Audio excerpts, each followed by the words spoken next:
안녕하십니까. 동네 내과의사 김상목 원장의 강의 제목은 내장으로 삽시다. 심플한 강의 151강을 시작하겠습니다.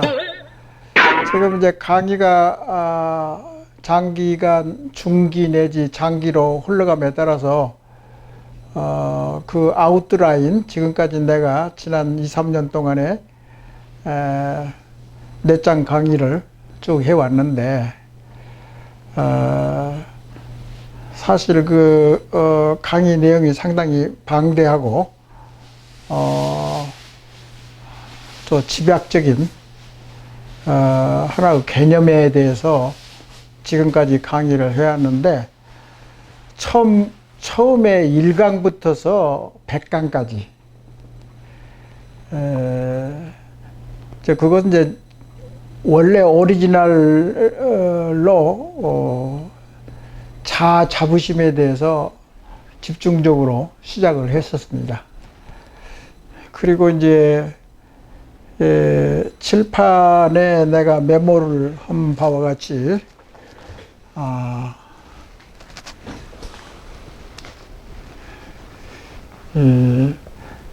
100강부터서 150강까지 한 50강의 중반전에 가서는 창조적인 뇌, 그래서 창조적인 뇌 중에서 제일 마지막으로 몰입에 대해서 강의를 해왔어요. 이제 창조적인 뇌라는 것은 이제 결국은 자부심을 정립을 하려고 하면은 자부심에 대한 지식이나 경험을 충분하게 마스터한 후에 창조적인 뇌를 통해서 더 추가되고 연관되고 또 가지치기를 하고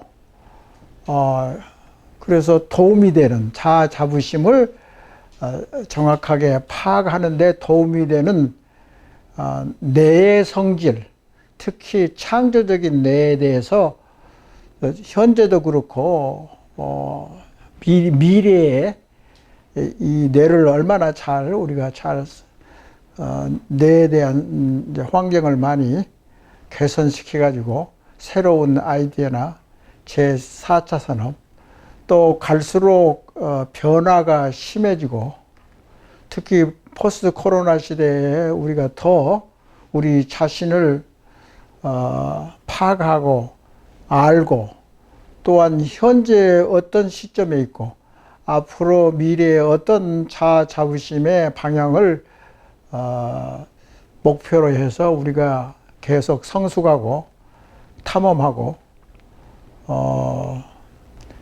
이제 결과를 내느냐, 이제 그런 게 이제 지금까지 강의였고, 지금 앞으로 한 강의 10가지에 대해서는 창조적인 뇌라는 그런 카테고리에서 좀 벗어나서 영재 교육에 대해서 하나의 그 어린애들 교육을 위하는 것이 바로 성인이나 우리 사회의 성숙을 위해서, 뇌의 성숙을 위해서, 뇌의 성숙을 위해서 어린이의 뇌부터서 우리가 잘 알아보고 이것을 기초로 해서 더 우리가 뇌를 더 발전시키고 자부심을 더 강화시키고, 그렇게 해서 이제 강의를 이제 이끌어 나가려고 하고 있습니다. 그래서 영재 교육을 한 151부터 160강 한 10강자에 대해서 강의를 할 예정이고요. 이 강의들이 다 끝나고 나서는 이제 사회에서 일어나는 일들, 당면한 문제, 미래에 대두되는 문제들, 그런 것을 자부심의 내장 개념에 의거해서 그걸 기초로 해서 풀어나가고 해설하고 우리가 다시 또 생각해보는 그런 시사적인 프로그램으로 차차 바꿔나갈 겁니다. 이것은 이제 기초적인 것이 어느 정도 해결됐고, 그리고 그 기초적에 관련된 자아 자부심에 관련된 모든 창조적인 노력이랄지 그런 부산물이랄지, 그리고 영재 교육은 이제 어린애의 뇌에 어떤 성질이 있느냐, 이 어린애에 대한 이제 뇌의 뇌과학은 발전한 지가 그렇게 오래되지 않았어요. 그러니까 영재 교육이라는 것은 지난 20, 30년 동안 이제 갑자기 많이 이제 대두가 되고, 그러면은 이제 지금 현재 우리가 발전하는 데 있어서 이제 결국 가서는 이제 이 도표에서 보는 바와 같이 넷장이 목표가 되지 않을까. 넷장이라는 것은 자아 자부심이라고 그랬어요. 그러니까 긍정적이고 개인적인 자아 자부심이 이제 넷장인데, 이 넷장을 향해서 목표가 있어야지, 지향점이 있어야지 그게 우리가 활동하고 전진하는 구심력이 되고, 그렇지. 그 목표도 없는 그런 상황에서는 우리나라 정책이 됐든지 의식구조를 선진화한다든가 국민성을 더 발전시키고 정신문화를 발전시키는데 목표가 없으면은 허무 맹망한 것에 불과하다고요. 그러니까 심리학 자체에서 목표가 없는 일을 하고 변화를 시키고 그 추구하는 기준점이 없으면은 그렇게 잘 되지가 않아, 일이. 그렇기 때문에 목표를 우선 정해서 뒤떨어진 정신문화와 기술문화, 과학문화의 갭을 자꾸 줄이는 방향으로 하려고 하면 정신문화를 대폭적으로 변화시켜 가지고 변화를 시켜야지 새로운 이제 단계로 성숙하고 더 발전하게 되는 거죠.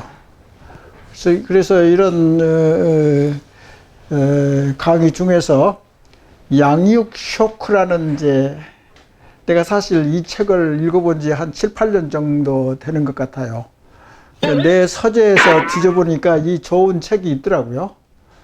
그래서 사실은 뭐 거의 10년 전에 일어났던 일에 대해서 나는 좀 잊어버리고 있었는데, 영재 교육을 이제 생각을 해보니까 내가 이 영재 교육에 대해서 공부하게 된 그런 계기는 이제 책이 양육 쇼크라는 책이 있고, 이게 이제 브론슨하고 메리먼이라는 이제 저자가 두 사람이 이제 2009년도에 발표를 했단 말이죠.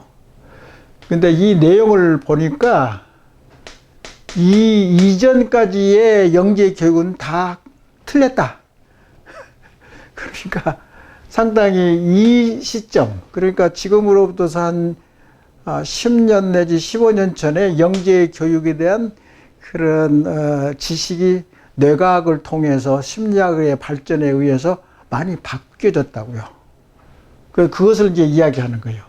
이 이전에 2900년 2009년도 이전에는 다 영재 교육에 대해서 뇌과학이 다 틀렸다. 그러니까 새로운 것이 많이 이제 나타난 시대였거든요.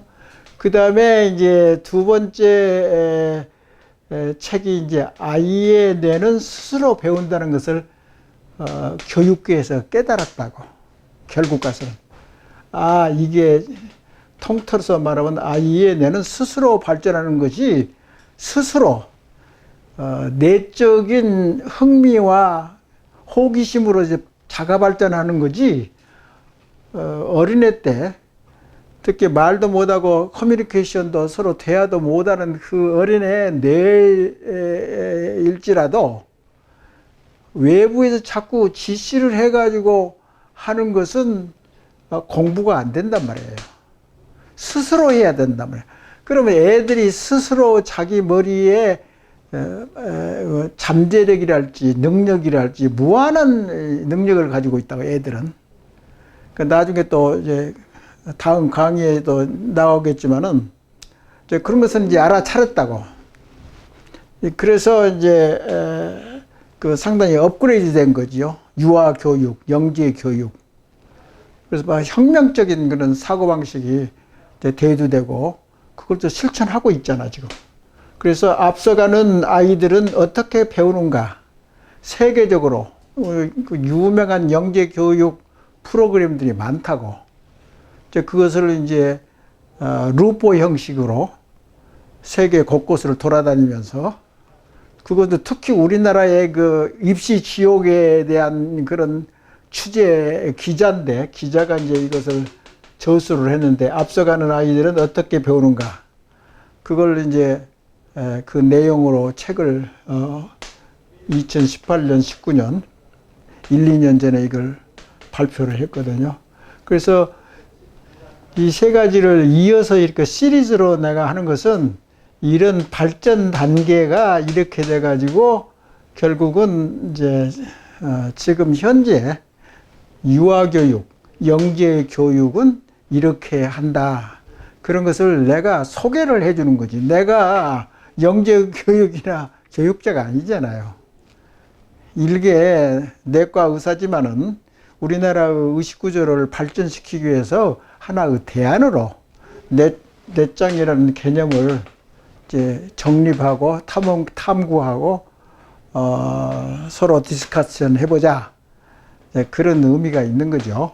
그래서 이제 서두가 좀 길어졌지만은 그런 과정을 내가 이야기를 해줘야지 이렇게 상당히 오랫동안 자아 자부심에서 강의를 하는데 이게 아마 마지막에 자아 자부심에 대한 연관된 그런 타이틀, 서브젝트가 될 겁니다. 그 후에는 아까도 이야기했지만 지금 현재 우리나라의 교육계나 또는 우리나라 의식구조, 국민성을 발전시키자. 또 선진 의식구조를 정립하고 발전시키는데 하나의 가이드가 되지 않을까. 그런 이제 시사성이 있는 그런 문제에 대해서 뇌장이라는 개념에 근거해서 이야기를 하는 겁니다. 자아 자부심에 의해서 그러니까 앞으로 미래에 이런 목표나 예상하는 시점, 5년이 됐든지 10년 후가 됐든지 어떤 목표를 우선 정해놓고 거기에 매진하다 보면은 결국은 더 추가적인 그런 문제도 해결할 수 있는 문제의식을 자꾸 사회에서 일으킴으로써 또 우리가 또 거기에 또 매달려서 또 연구하고 탐험하고 그렇게 해서 이제 의식이라는 것이 발전하는 거지 하루아침에 발전한 거 아니에요. 결국은 영재 교육도 보니까 스토리가 굉장히 많더라고. 서구 유럽에서부터 영재 교육에 대해서 많이 시작을 했거든요. 예를 들어서 영국도 마찬가지고 또 불란서, 이태리 그런 데가 영재 교육에 대해서 세계적인 역사를 찾아보니까 많이 공부도 하고 고민도 하고 발전시켜 왔다고요. 그러기 때문에 현재도 서구 구라파의 교육에 대한 그런 거가 많이 발전되지 않았나.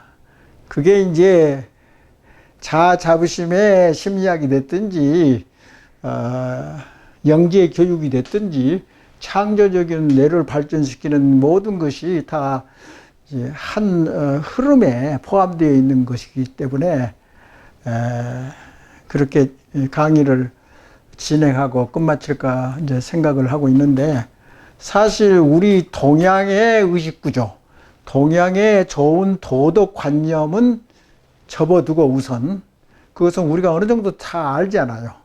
경험해봤고. 그래서 현재도 우리가 좋은 의식구조가 우리 고래의 전통의 동양 의식 구조에 다 우리 심성이 다 와 있다고. 와 있어요, 지금도 현재. 근데 그것을 그동안 우리가 너무나 저가 평가를 하면서 서구적인 것을 아주 그러니까 아메리칸 스탠다드 미국을 기준으로 해서 정신문화가 제일 발전됐다고 그렇게 생각을 해 왔어요. 그 현재도 그렇게 세계가 그렇게 움직이고 있고, 그러지만은 우리가 가지고 있는 전통적인 의식 구조나 국민성이 있기 때문에 그걸 융합을 해가지고 사실은 내 개인적인 작품은 그 융합된 그 사고방식이 바로 뇌짱이라 이거죠. 뇌짱 개념이라는 것은 제가 창조하고 만든 겁니다. 우리의 의식구조를 발전시키기 위해서 개인의 노력이니까 그 정도로만 이제 이해를 해 주시고, 이런 큰 서브젝트, 탐험 제목이 쉽지 않아요, 이게 사실은. 근데 단지 내가 경험했고, 내가 우리나라의 의식구조를, 나이가 있기 때문에, 어렸을 때 우리나라의 의식구조하고, 현재의 우리나라 젊은이들의 의식구조는 또 다르다고. 발전하고 변한다고, 자꾸. 그런 것을 내가 다 겪어봤기 때문에 나도 경험이 있고 지혜가 있는 거죠. 그런 백그라운드에 의해서 또 외국 생활도 많이 해보고, 그리고, 사실 우리나라가 상당히 어려움에 지금 봉착해 있잖아요. 이제 코로나 시대로 인해서 우리가 많이 노출됐어요. 노출돼서 우리가 좋은 것 나쁜 것이 어느 정도 이제 판가름이 나고 있어요. 그런데 우리 주위의 강대국은 좋은 점인지 나쁜 점인지 몰라도 일본하고 중국이 있는데, 소련까지 해서 강대국이 있는데, 그 나라의 의식구조나 국민성은 우리 국민성에 맞지 않으면 따라갈 필요가 없잖아요. 우리가 자주적으로 창조해가지고 우리 국민성을 선진 의식구조로 만들어가지고 그걸 세계에 퍼뜨리는 그런 실력을 길러야 된다, 이제 그 말씀입니다. 그게 기술 문화가 됐든지 정신 문화가 됐든지 인문학 계통의 학문이 됐든지 자기 독자적인 실력이 있어야 됩니다.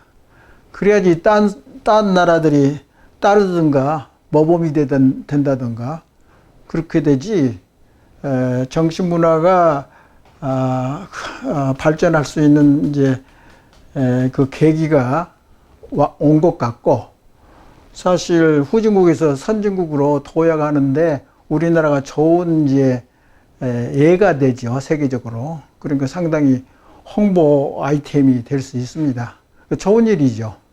그러니까 우리가 경제적인 성공뿐만 아니라 정신적인 문화도 더 장달을 해가지고 모름지기 다른 나라가 이제 따를 수 있는 그런 선진 문화를 창조하는 것이 우리가 임무가 아닌가.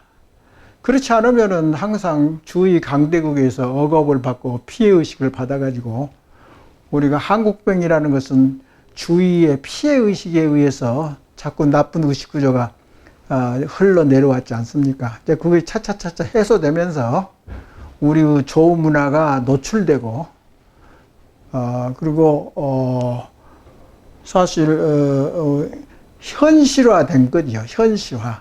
우리 의식구조가 상당히 좋은 점도 많이 있고 선진적인 요소가 많이 있다는 것을 이제 깨닫기 시작한 거예요, 지금. 우리도 몰랐죠.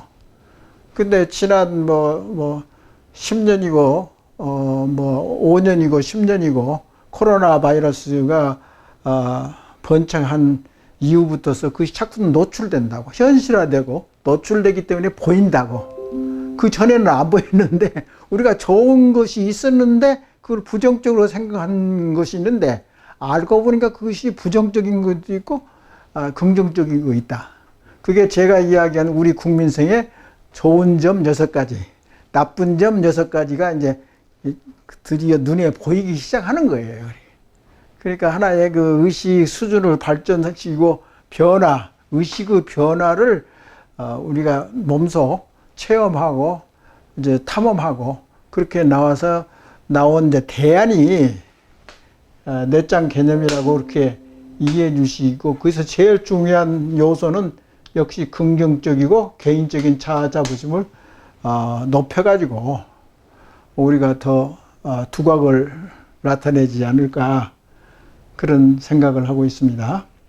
그래서 이제 다시 이제 본론으로 가서 양육 쇼크라는 책이 있는데, 그것을 다시 내 자신, 내 서재에서 이제 옛날에 읽었던 거예요.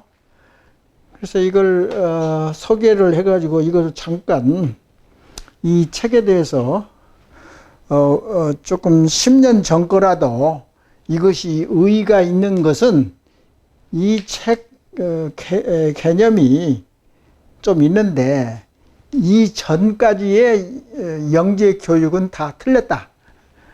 이 전까지의 저기 교육 방침이나 이때는 이제 뇌과학이나 심리학이 아주 많이 발전되지 않았기 때문에 잘 몰랐죠. 근데 이제 스터디를 더 해보니까 이 이전 것은 다 틀렸다. 새로운 것을 이제 이야기를 할 거예요, 이 내용이. 그래서 몇 가지를 더 예를 들어서 이야기할 거고요. 그 다음에는 이 책이 엄청나게 좋은 책이라고 생각이 돼요. 우리가 기존에 몰랐던 어린애에 대한 뇌에 대해서 우리가 스스로 알게 됐기 때문에 그것을 이해함으로써 우리가 아이들을, 공부하는 애들을 더 잘 이해하고 이걸 어떻게 잘 가이드를 하고 어린애들 교육을 잘 인도하고 이제 서포팅 해주는 겁니다. 우리가 어린애들을 교육을 시켜서 하는 거 아니에요.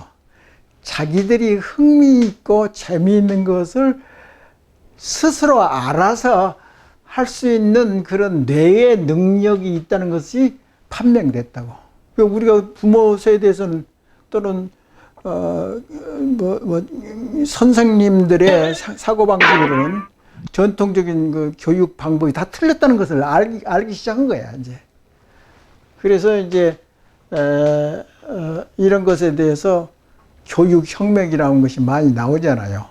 그 선진국에서 지금 교육혁명을 일찍 시작한 나라들이 많이 있어요. 미국, 영국, 핀란드, 홍콩도, 싱가포르도 마찬가지고. 그리고 벌써, 중국에서도 벌써 눈을 뜨기 시작했고요. 그래서 이태리, 불란서, 서구라파, 그런 선진국들이 역시 교육에 대한, 영재 교육에 대한 선진국이 아닌가. 그것은 이제 이것을 리뷰해보고 알아보고 그런 강의가 되겠습니다.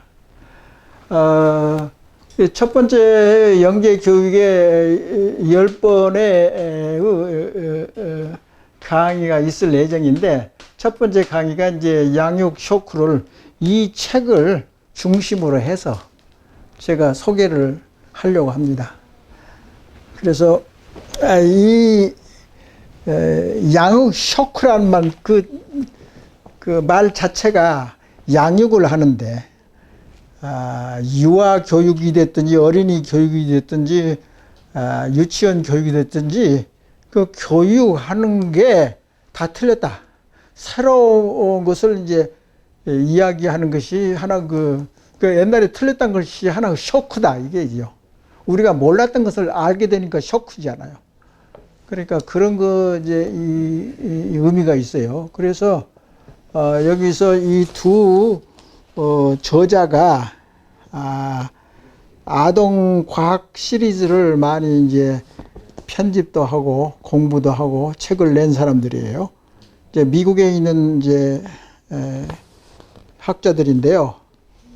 아무리 봐도 이것을 다시 평가를 해야 된다.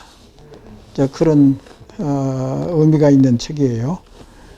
그래서 첫 번째 이제 서브 타이틀을 보면은 우리가 어린애들을 칭찬을 많이 하잖아요. 그런데 어린애를 칭찬을 무대뽀식으로 칭찬을 하고 아무 생각 없이 칭찬하면 역효과가 난다 이게야. 교육이 잘 안 된단 말이야. 예를 들어서 이런 거예요. 항상 인간의 능력은 두 가지 정도로 이제 갈라서 이야기할 수 있어요. 하나는 재능이 있는 거. 그러니까 원래 머리가 좋아서 선천적으로 IQ가 높고 아주 그런 이제 재능이 있다고 그러잖아요, 우리가. 머리가 원래부터 좋은 거예요. 이제 그러니까 뭐 유전자의 관계가 될 수도 있겠죠. 그리고 그 다음에는 노력. 자기가 노력을 해서 정치를 하는 그런 것으로 해서 자기 능력을 발휘하는 거 있는데, 여기에 나오는 데이터에 가면은 선천적으로 야 너 머리가 좋다 한다든가 그러면 선천적인 요소잖아요. 그러면 너 예쁘다 그러면 이제 유전적인 것이 많이 포함되기 때문에 얼굴이 예쁘단 말이야. 그러니까 칭찬을 어린애한테 예쁘다, 그 선천적인 거 예쁘다, 뭐 기특하다는 것은 조금 대단하다, 기특하다는 것은 중간 정도 되겠죠. 그런데 칭찬할 때는 구체적으로 내가 화분을 잘 바꿔주고 물을 줬기 때문에 구체적으로 이제 지적을 하는 거란 말이야. 그래서 너는 그것에 대한 애를 쓰고 노력을 하고 그것에 대해서 칭찬을 하면 그게 어린이한테 교육 효과가 아주 만점이다 이게야. 엄청나게 차이가 난단 말이죠. 그러니까 그 섣불리 하는 칭찬은 아무 의미가 없다, 교육적으로. 그러니까 말만 번들을 해가지고 뭐 예쁘다, 착하다, 뭐 애매하게 그 이야기하는 거 있잖아, 칭찬. 그렇게 하면 안 된다고. 다른 박질 대회를 한다는 거, 뭐야, 1등하고 2등하면 너 잘한다. 아주 잘했어. 그렇게 구체적으로 무슨 일에 대해서 칭찬을 해야지 그 진짜 머리를 발전시킨다고. 그러니까 수동적으로 그냥 있는 걸 그대로 이야기하면 뇌를 더 퇴보시킨단 말이야. 왜 그러냐 하면은 자기가 선천적으로 머리가 좋아서 성공을 이제 했다고 하면 아주 쉽게 생각하거든. 자기가 능력이 있는 것으로 해서 다음번에도 무슨 일이 있을 때는 내가 똑똑하고 머리가 좋기 때문에 아무 문제가 없고 노력도 안 한단 말이야. 노력을 안 하게 나태해진다고. 인간은 뇌라는 것은 칭찬받으면 더 일을 더 안 해요. 그런 경우에는. 그래서 성공하지 못한 것 같으면 쉽게 포기를 하고 노력의 중요성을 과소평가한단 말이죠. 그러니까 자기는 머리가 좋기 때문에 천천히 하고 노력 안 해도 된다. 그렇기 때문에 교육 효과가 엄청나게 떨어진다 말이죠. 그런 것을 이야기하고 있는 거예요.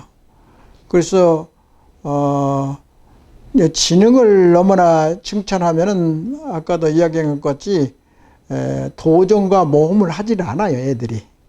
그리고 똑똑한 것을 너무나 칭찬을 하고 노력을 칭찬하지 않으면은 나는 똑똑하니까 노력할 필요가 없다고 그렇게 애들이 단정을 하고 애의 뇌세포가 그렇게 작용한다고, 할 필요가 없다고 판단을 하면 거기에 대한 기억이 입력이 된다고, 바로바로. 그러니까 이제 어린애들의 뇌의 능력은 엄청나게 우리가 상상하지 못할 정도로 능력이 있고 잠재력이 있고 그런 게 판명되고 있어요, 지금 거의. 그 다음에 또 강의에서도 이야기하겠지만은, 그래서 자기가 똑똑하다고 생각하면은 일을 안 한다니까. 노력을 안 한다고. 그래서 그게 이제 문제가 되거든요. 그러니까 헛똑똑이가 되는 거죠.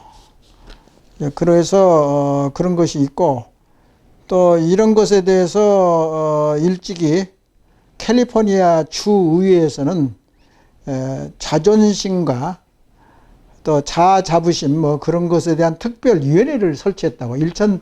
1984년도 벌써 3, 40년 전에 벌써 자아자부심에 대한 교육에 대한 교육위원회 그런 아이템을 어젠다 또는 제목을 붙여가면서 노력을 한 데가 이제 선진 의식 구조를 해왔던 사람들의 하나 흔적이라고 그런 것들이. 그래서 지나친 칭찬은 아이들의 동기를 왜곡시킨다. 동기, 하고 싶으려는 그 자극적인 그런 것을 억누르는 거잖아요. 그러니까 뇌가 발전을 할 수가 없어요. 그래서 항상 칭찬할 때는 어린애는 구체성을 띄어야 한다는 결론을 얻었다. 특히 7세 이하에서는 더더욱 그렇다. 그래서 공허한 칭찬은 해를 끼친다. 어린애의 뇌 세포에 문제를 일으키고 그리고 지능을 칭찬하면은 자기 점수를 부풀리는 거짓말을 자꾸자꾸 해가지고 그걸 모면해가 그래도 나는 더 똑똑하니까 아무 문제 없어.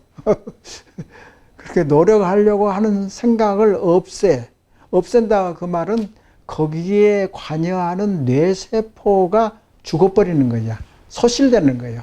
그것을 과학적으로 다 증명된 거라고요.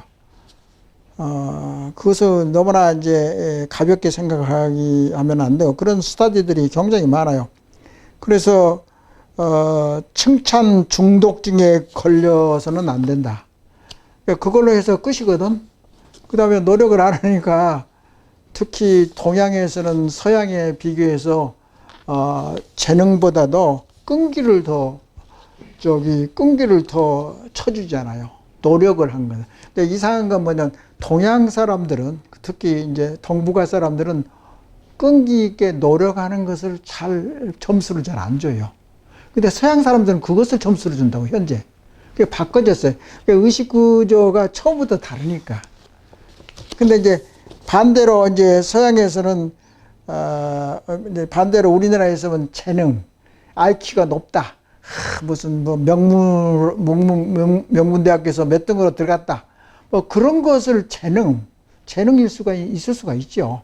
환경이 다를 수도 있고 뭐 그런 여러 가지 표현이 있는데 결국은 오래 써먹을 수 있는 끈기, 도전정신, 자부심, 강한 도전정신, 그런 끈기, 그런 것을 말살시킨단 말이에요. 그게 그 자체가 그렇게 돼 있어요. 그러니까 하나님께서나 조물주가 인간의 뇌를 만들 때 참 공평하다고. 그래서 아무리 나쁜 환경이 있어도 잘만 교육을 하고 잘만 가이드를 주면은 얼마든지 개천에서 용도 날 수 있고 또 헤쳐나갈 수 있다. 그것을 뇌과학적으로나 심리학적으로 다 증명이 되어 있습니다. 그건 우리가 이제 모르는 거예요. 현재 한국 사회에서 교육계랄지 국민의 의식의 수준이랄지 국가의 정책이랄지 전부 다 낙후되어 있어요, 지금 현재. 그러니까 벌써 내가 공부하는 교육계, 영재 교육에 그것만 해서 벌써 20년 내지 30년이 뒤져 있다고 우리나라가. 그렇게 보고 있단 말이죠. 그러니까 그런 것을 아는 내가 얼마나 이 우리나라 사회를 답답하게 생각하겠어요. 그러니까 그런 것에 대해서 공부를 했으니까 앞으로 계속 재미있는 강의가 되었으면 좋겠습니다. 이번 강의는 이걸로 마치겠습니다. 네, 감사합니다.